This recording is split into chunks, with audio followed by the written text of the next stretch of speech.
রাজধানীর একটি construction site দেখাশোনার কাজ করতেন ফরিদপুরের বলমারীর মোহাম্মদ রনি। বৈষম্য বিরোধী ছাত্র আন্দোলনের শুরু থেকেই সক্রিয় কর্মী হিসেবে রাজপথে ছিলেন।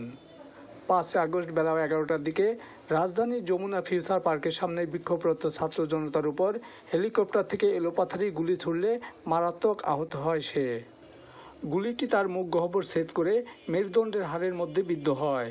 এতে তার ঠোঁট, সামনের 8টি দাঁত, জিহ্বা, মুখ গহ্বর সহ মেরুদণ্ডের হাড়ের কয়েকটি স্পাইন মারাত্মক ক্ষতিগ্রস্ত হয়। ধার দেনা ও ঋণ করে টানা 3 মাস রাজধানীর ইউনাইটেড, পপুলার, সিআরপি ও সর্বশেষ ইবনে সিনা হাসপাতালে চিকিৎসা চলে তার। এর মধ্যে 18 দিন পপুলার হাসপাতালের আইসিইউতে নিবিড় পর্যবেক্ষণে ছিল সে।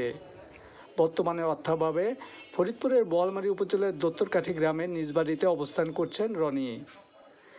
এতদিনও মেলেনি সরকারি কোনো সহযোগিতা। পরিবারের সদস্যরা রনির চিকিৎসা সেবা ও সংসার চালানো নিয়ে রয়েছেন চরম বিপাকে।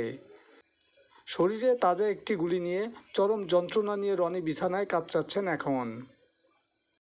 আমি 5 তারিখে সকাল 11টায় গুলিবিদ্ধ হই। প্রায় 3 মাসের মতো মেডিকেলে ছিলাম এবং আইসিইউতে ছিলাম 18 দিন। গুলিটি আমার ঘাড়ে আছে এবং এই গুলির প্রচন্ড যন্ত্রণায় রাত্রে ঘুমাতে পারি না। আমি 3টা মেডিকেল ঘুরি।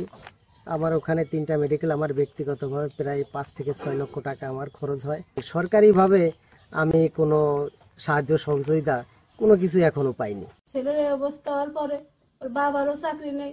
এখন এই সংসারটা আমার কিভাবে চলে? কোন খাইয়ে খেয়ে রাস্তায় বেরোতে পারি না। তোরা তো লাখ লাখ টাকা তুই কইছিস, লাখ লাখ টাকা পাইতেছিস। এ ব্যাপারে আমরা তথ্য পাওয়া মাত্র আমরা ওনাদের পরিবারকে যোগাযোগ করার চেষ্টা করেছি।